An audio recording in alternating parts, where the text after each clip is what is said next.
Assalamualaikum warahmatullahi wabarakatuh. Alhamdulillahilladzi bihadza wa ma kunna linahtadiya laula an hadana Allah. Asyhadu an la ilaha illallah wa asyhadu anna Muhammadan abduhu wa rasuluhu la nabiyya ba'da. Arsala rasulahu basiran wa nadhiran wa da'iyan ila Allah bi iznihi wa sirajan muniran.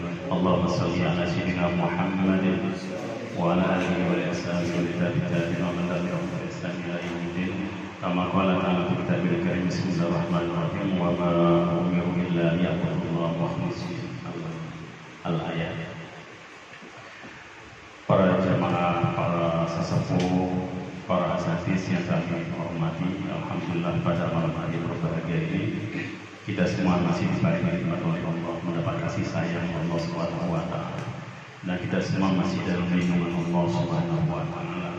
Mudah-mudahan ini akan menambah tingkatan ibadah kita kepada Allah, akan menambah tingkatan ikhlas kita atau makom atau makomat kita di hadapan Allah Subhanahu wa taala.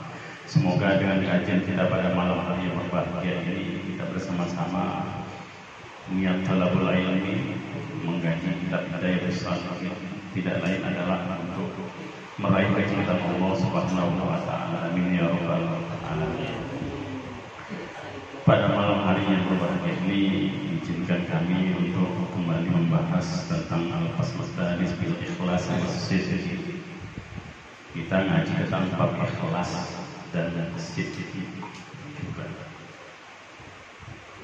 Di dalam ayat ini, di dalam kitab ini Allah Subhanahu wa taala menjelaskan bahwasanya qala ta'ala fi kitabil karim. Bismillahirrahmanirrahim. Wa ma umiru illa liya'budullaha mukhlishina kama qala ta'ala fi kitabil karim ala lillahi dinul khalis kama yaqulu qala ta'ala fi kitabil karim al-ikhlasu sirrul asrari istawda'tuhu qalba man ahbabtuhu min ibadi. Kemudian ada lagi sabda daripada Rasulullah SAW tentang bab ikhlas ini. Sidqun niyah Allah Azza wa Jalla. Jadi kita ngaji bab ikhlas. Mengapa bab ikhlas ini penting kita kaji? Dan saya rasa ini sangat penting untuk kita kaji. Bahkan tidak hanya 1-2 kali kita kaji, harus terus-menerus kita kaji. Kenapa? Pokok daripada diterimanya amal ibadah kita itu tidak lain adalah al-ikhlas.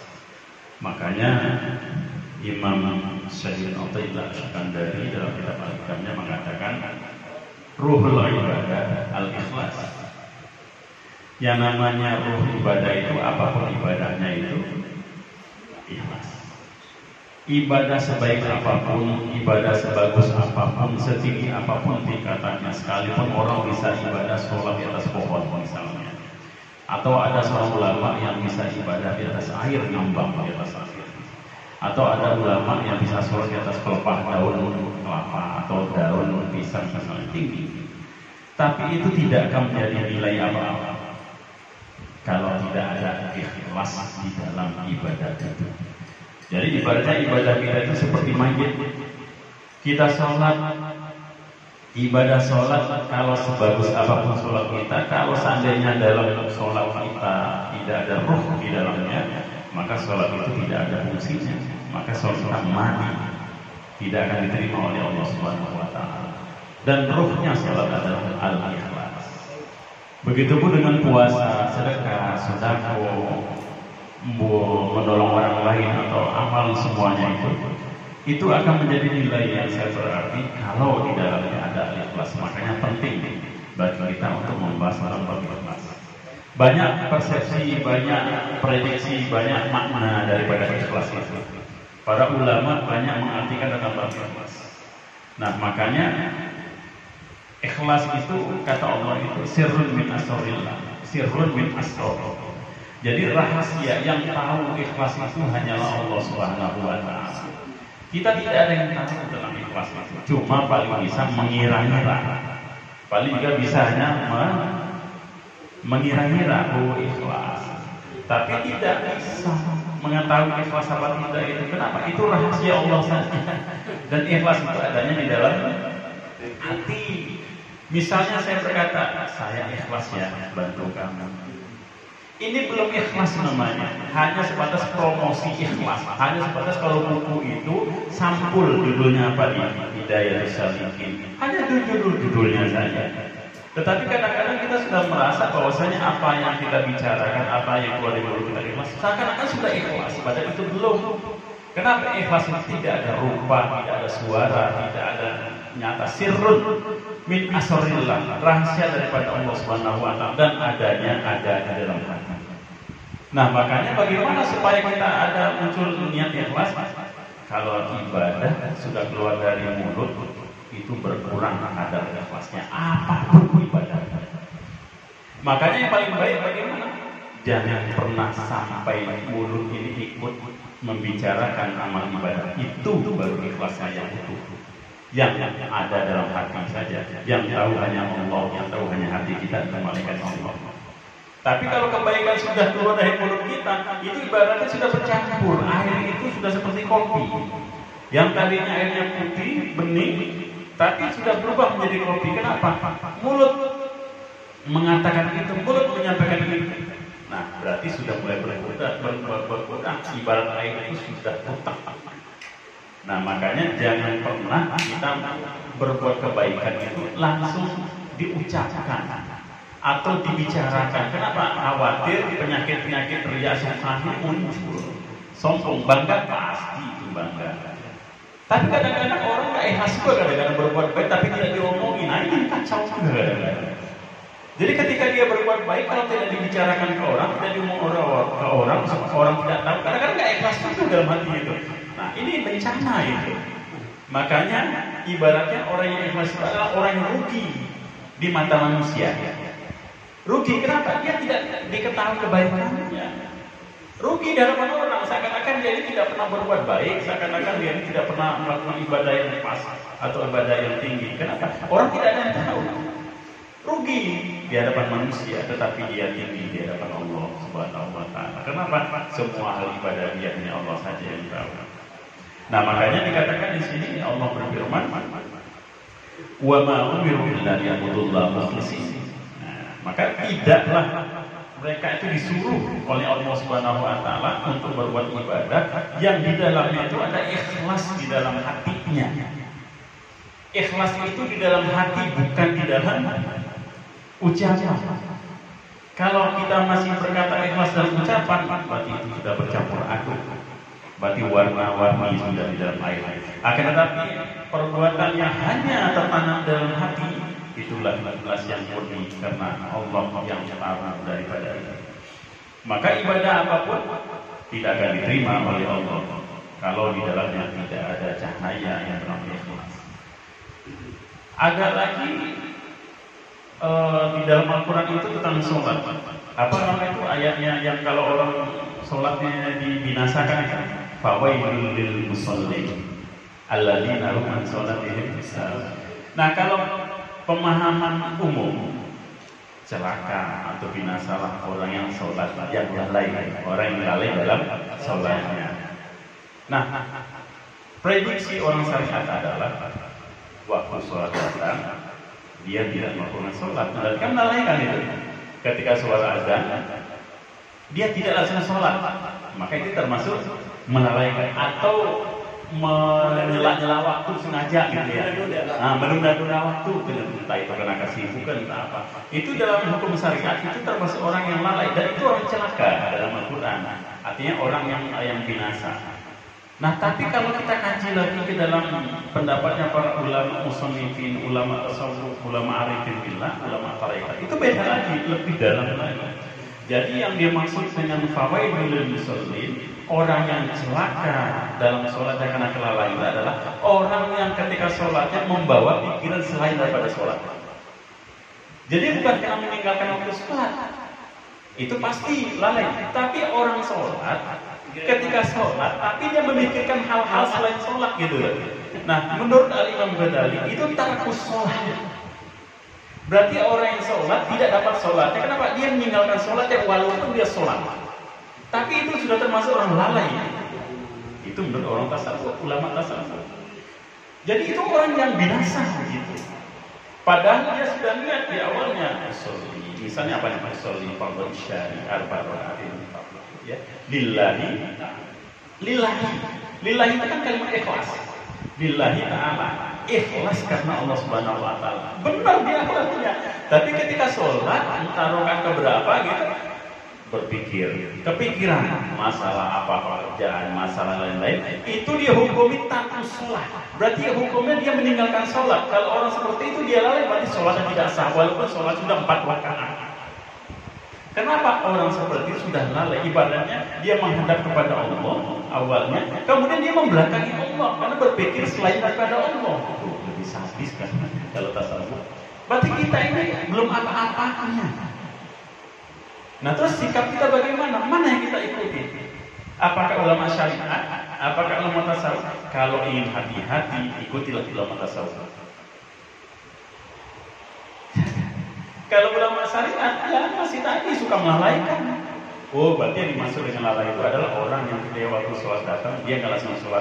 Ya enak, berarti ketika sholat, sudah yang penting sholat aja lah. Masalah terima kita itu urusan Allah. Nah ini kadang-kadang bencana kita itu memudahkan urusan ibadah. Padahal di sini perintah, wa ma umiru illa liya'budullaha mukhlishin. Tidaklah Allah perintahkan kita beribadah itu ikhlasnya itu yang pokok daripada perintah Allah itu.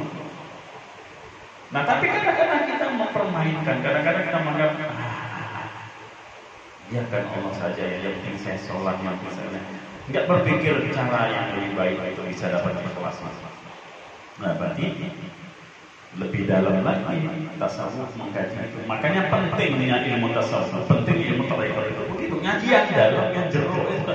Kalau syariat itu hanya mengkaji luar saja, kotor wajah dibasuh saja, baju kotor dicuci saja, tapi dalam yang kotor itu nggak mau tahu syariat. Tidak menyalahkan syariat, tidak.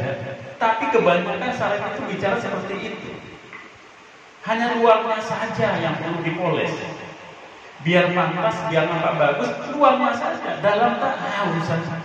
Nah, yang penting di luarnya bagus, pantas, udah. Yang dalamnya biar hancur kayak, biar koreng kayak, biar musuh kayak, gak jadi masalah. Ini kadang-kadang kebanyakan seperti itu. Makanya para ulama tasawuf itu yang dibenar-benari apa? Yang dalam ini, kalau luar mah bodoh ini. Ibaratnya rumah rusak di depannya gak jadi masalah, rumah jelek di depannya gak jadi masalah, orang lagi di rumah kecil miskin gak jadi masalah. Tetapi ketika orang masuk, subhanallah, rumahnya ada AC-nya, rumahnya sangat indah di dalamnya, rumahnya mewah di dalamnya, itu orang akan takjub. Tapi ketika orang berkunjung ke rumahnya kelihatannya luarnya bagus, luarnya pas ketika masuk ke dalamnya kapal pecah. Apa prediksi orang? Apa anggapan orang? Oh, luarnya ternyata bagus, tapi di dalamnya bohong. Ya. Bohong. Tapi alangkah indahnya ketika orang menilai, wah rumah itu jelek, rumah itu nggak bagus. Tetapi suatu masa saja kesempatan masuk, takjub dia. Ternyata tidak sesuai dengan di luarnya, ternyata dalamnya indah dan bagus. Kita pun harus seperti itu. Jelek di hadapan manusia tidak persoalan. Buruk di hadapan manusia, rendah di hadapan manusia, enggak jadi persoalan. Tapi di hadapan Allah hati kita bagus, hati kita bersih. Itu yang diutamakan dalam kitab Hidayah Sampai. Kemudian Allah Subhanahu wa taala berfirman, "Al-ikhlasirun min asrari istadautuhu qalbu man ahbabtuhu min ibadi." Jadi Allah jelaskan bahwasanya yang namanya ikhlas itu adalah rahasia Allah. Satu di antara rahasia itu kata Allah, beberapa rahasia itu adalah ikhlas yang Allah turunkan di dalam hati manusia, yang Allah turunkan dalam hati seseorang, maka Allah akan cinta kepada seseorang hamba itu yang di dalam hatinya ada tertanam rahasia Allah. Jadi kalau kita pengen menanamkan rahasia Allah ada dalam diri kita, ikhlas itulah dimunculkan dalam hati kita. Tapi kalau dalam hati kita tidak ada muncul ikhlas, maka rahasia Allah pun tidak tertanam dalam diri kita, dan Allah tidak kasih kepada orang yang tidak ada cahaya ikhlas di dalam dirinya. Kemudian Nabi SAW bersabda, "Akhlis dinaka yakfika al-amal al-qalil." Kata Nabi apa? Ikhlasnya dirimu itu dalam melakukan ibadah, dalam agama, itu akan memudahkan akan engkau akan amalan yang sedikit Jadi ikhlas itu walaupun amalnya sedikit itu akan memudahkan. Tapi kalau amalnya banyak, tidak ada ikhlas ya itu akan sulit. Makanya ditambah lagi sabda Rasulullah SAW, Allah azza wa jalla la yaqbal min amalin illa ma kana lahu khalisan wa ibtigha wajhah. Tidak akan diterima amalan atau ibadah sedikit pun dari seorang hamba melainkan yang ada baginya ikhlas dan berkehendak karena zat Allah Subhanahu wa ta'ala. Nah, jadi pentingnya bagi kita adalah untuk kembali menghidupkan ruh di dalam diri kita. Ruh dalam diri kita apa itu? Ya, itu ikhlas. Ikhlas ya mana-mana. Nah, kemudian saya senang dengar cerita atau kisah daripada seorang alim, seorang ulama hadis, namanya Syekh Abu Bakar As-Shibli. Syekh Abu Bakar As-Shibli ini diceritakan bahwasanya beliau ini senang menuntut ilmu pada ulama-ulama hadis, khusus ulama hadis. Dalam riwayat beliau itu mempunyai 400 guru, dan 400 guru itu semuanya tuh hafal hadis, semua ulama hadis, mau bayangkan. 400 itu ahli hadis semua, bukan seperti ulama sekarang. Ulama dulu masing-masing ulama itu hafal 3.000 hadis, ada yang 2.000 hadis, ada 5.000 hadis. 400 guru yang ahli hadis, yang sanadnya tersambung. Itu Syekh Abu Bakar As-Shibli. Nah, dari 400 guru ahli hadis itu dikumpulkan sebanyak 40.000 hadis oleh Syekh As-Shibli. Jadi dapatnya 40.000 hadis dari 400 guru. Tetapi yang aneh, dari 40.000 hadis itu hanya satu hadis saja yang diistiqomahkan oleh beliau dari semasa hidupnya. Coba bayangkan. 40.000 hadis itu banyak, tetapi hanya satu hadis saja semasa hidupnya yang diistiqomahkan oleh Syekh Abu Bakar As-Shibli. Apa itu? Ikmal di dunia ala qadri umrik wa amal li akhiratika ala qadri hayatika fil akhirah. Jadi kata Nabi, dari hadis yang 40.000 itu satu saja diistiqomahkan. Berbuatlah engkau untuk duniamu sesuai dengan kadar umurmu. Jadi kita mencari nafkah di dunia ini, potang-panting segala macam, harus sadar. Jadi niatnya itu mencari sesuai dengan umur saja. Misalnya kadar umur kita misal 70 tahun misalnya, sudah niat ibadah mencari nafkah itu hanya cukup untuk 70 tahun saja. Tidak usah lebih. Kenapa? Kalau lebih nanti bukan untukmu. Nggak akan dimanfaatkan, orang mati kok. Dia punya harta banyak misalnya, ternyata usianya cuma 70 tahun. Yang banyak itu bukan punya dia lagi, itu sudah milik orang lain. Entah itu punya anaknya atau keluarga. Yang jadi masalah, yang ditakutkan adalah kalau hartanya banyak berlebih daripada usia 70 tahun itu, hartanya diwariskan ke anaknya atau ke siapa. Kalau harta itu bisa dipergunakan dengan cara baik, dia selamat dia.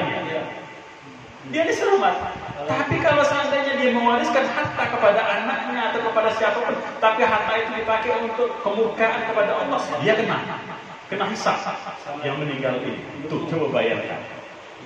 Jadi ini sifat zuhud yang paling bagus untuk kita terapkan. Artinya apa? Boleh kita pontang-panting mencari harta benda untuk dunia, tapi niatkan sesuai dengan umur saya. Misalnya paling top usia kita berapa?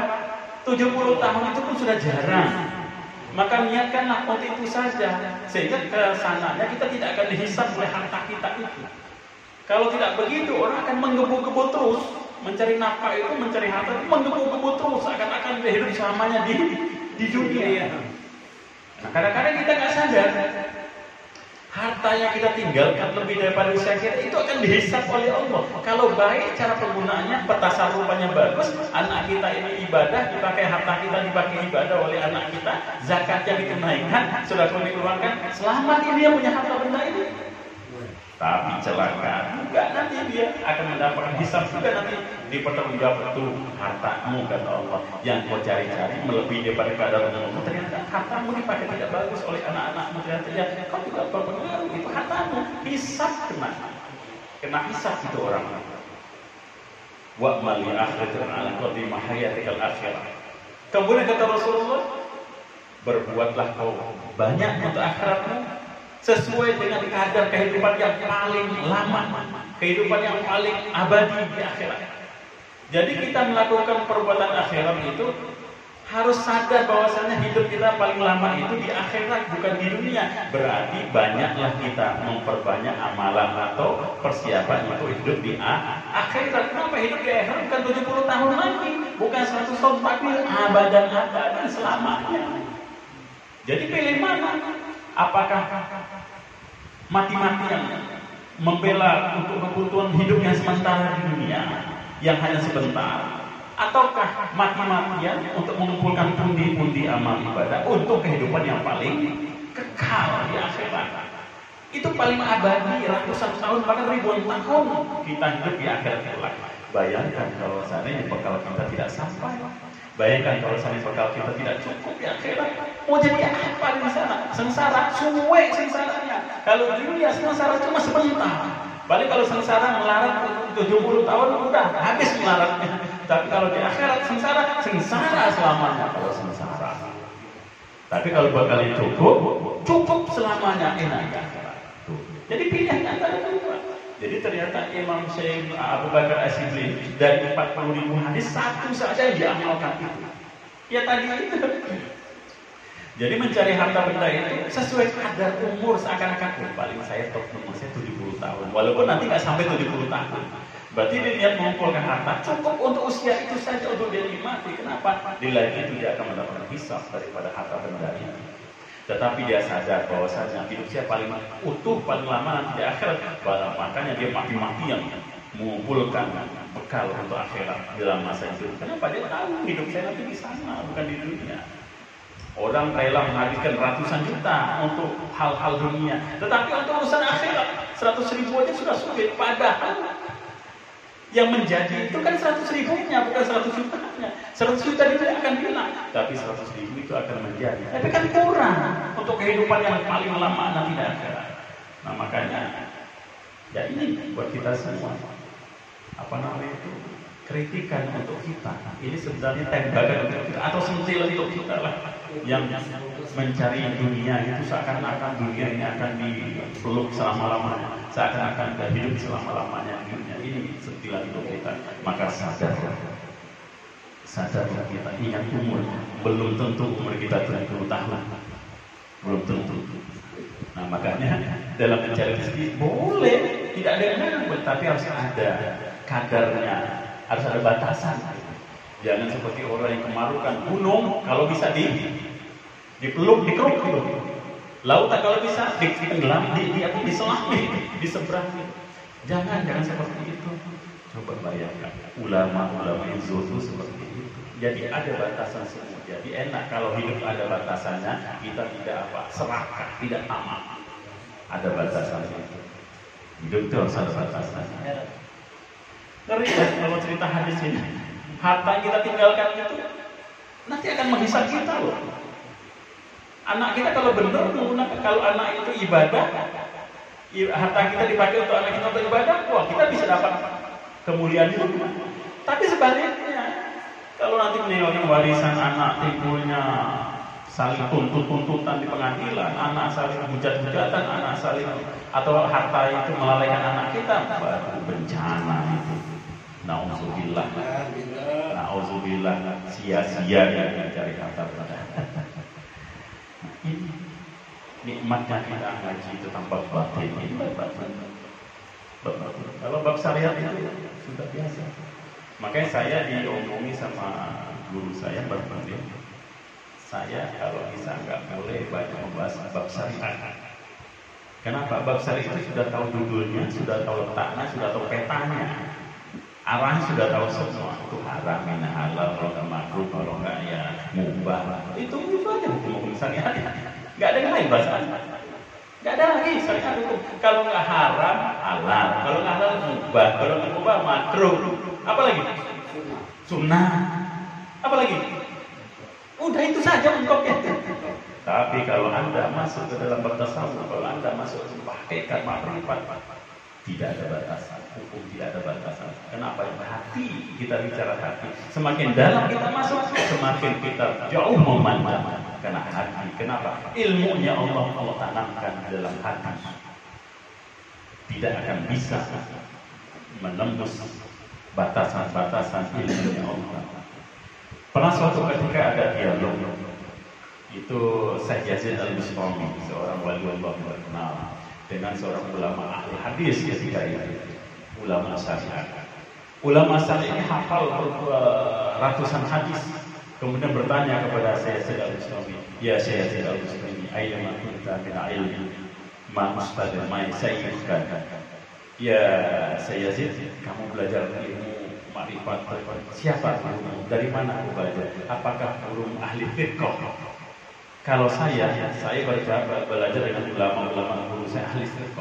Saya belajar dengan ini, saya belajar dengan dia, belajar dengan ini, gurunya dia ini sampai kepada sahabat, sampai kepada Rasulullah SAW. Artinya bersanad kata dia. Kalau engkau dari mana? Nah, jawab saya Ustaz, wahai ulama syariah, ulama fuqaha. Kalau engkau belajar dengan gurumu yang ahli fiqh, belajar dengan ini yang kau sebutkan sampai kepada Rasulullah. Kalau aku belajar langsung guruku Rasulullah SAW. Itu ulama batin. Kata saya kalau engkau belajar kepada imam ini, dia belajar punya guru nyambung kepada Rasulullah. Aku langsung belajar dengan Rasulullah. Guruku adalah Rasulullah SAW langsung. Saya bilang sebenarnya kenapa? Ilmunya pakai batin, ilmu batin, hakikat asma ma'rifat Allah, nembus kepada Allah, nembus kepada Rasulullah. Syekh Abdul Qadir Jilani sebagai guru. Tapi kalau ulama fuqaha harus belajar dengan ulama ini, baru sampai kepada Rasulullah. Kalau aku langsung berguru kepada Rasulullah SAW. Nah, itu dialognya dalam kitab Bughyatul Awliya an Karamatil Awliya. Saya baca di situ. Jadi orang yang hatinya sudah hidup, gurunya itu langsung Rasulullah. Siapapun dia. Kalau seandainya sekelas Sami, makamnya Sami, hatinya sudah bagus, sudah bisa qalbun al-qudsiyah, qalbunnya latifah rubaniyah, maka Rasulullah langsung jadi guru di sana. Siapapun yang ada di sini bisa, gurunya adalah Rasulullah SAW, tetapi syaratnya hatinya harus yang kudus. Dan itu disampaikan oleh Syekh Sekumpul Martapura Kalimantan. Itu mengatakan rugi kalau menjadi umatnya Rasulullah kalau tidak pernah bermimpi satu kali ketemu dengan Rasulullah SAW. Coba ya, berarti kan ini terbuka untuk kita semua. Sampai begitu. Tahu kan guru Sekumpul Martapura Sezaini itu seorang wali Allah. Kalau mengaku umatnya Rasulullah SAW sekalipun dalam seumur hidup tidak sekalipun pernah bermimpi Rasulullah, rugi menjadi umatnya Rasulullah SAW. Bayangkan. Berarti kita ini belum pernah, rugi kita ini sebenarnya. Nah, bagaimana caranya? Ternyata istiqomah sebelum tidur membaca sholawat. Itu pasti bisa kita menurut Rasulullah. Istiqomah pun harus dihidupkan dengan ruh, yaitu ikhlas. Kuncinya lagi-lagi tuh. Jadi nggak aneh kalau ulama-ulama tasawuf itu langsung berguru pada Rasul, nggak aneh. Hati mereka sudah kudus, hati mereka sudah kudsiyah, hati mereka sudah latifah rubaniyah, nggak aneh. Mereka langsung bertemu dengan Syekh Abdul Qadir Jilani, nggak aneh. Setiap malam bisa ngaji dengan Syekh Abdul Qadir, nggak aneh. Mereka bisa ketemu dengan Nabi Khidir setiap saat, nggak aneh. Kenapa hati mereka sudah dibuka oleh Allah? Lah tapi kita ini yang masih sibuk ngurusi halal haram, ya kita masih sibuk ngurusi mubah makruh ini. Nah, ini kapan kita bisa ketemu dengan Allah? Kapan kita bisa ketemu dengan Rasulullah? Kita masih sibuk kafir, kita masih sibuk halal haram, kita masih sibuk itu makruh, itu mubah. Kapan kita bisa ketemu dengan Allah? Kapan kita bermimpi bisa ketemu dengan Rasulullah? Kita sibuk ngurusi hukum halal haram. Yang penting mah kita tahu, oh ini halal, lakukan. Oh ini haram, jangan dilakukan. Udah selesai. Itu hukum syariat. Oh ini makruh, ya udah tahu makruh. Ini halal, ya sudah lakukan. Ini haram, jangan sekali-kali kau lakukan. Ini haram, ya sudah gak usah diutak-atik. Yang haram tetap haram. Jangan diubah-ubah. Yang halal jadi haram, yang halal jadi halal. Selesai. Fokuskan hati kepada Allah Subhanahu wa Ta'ala. Saya disuruh begitu, jadi saya tidak terlalu banyak mengkaji tentang konsentrasi. Hukum kita pada tahu semua halal haram. Itu barangkali yang dapat kita kaji pada malam hari ini. Ustaz masih buat apa? Tapi kan waktu sebenarnya malam terlalu mulai. Saya juga nggak sadar kalau udah ngomong nggak sadar kadang-kadang. Baik, barangkali ini saja yang dapat kami sampaikan. Mohon maaf atas segala kekurangan. Aku lupa lihat. Wassalamualaikum warahmatullahi wabarakatuh.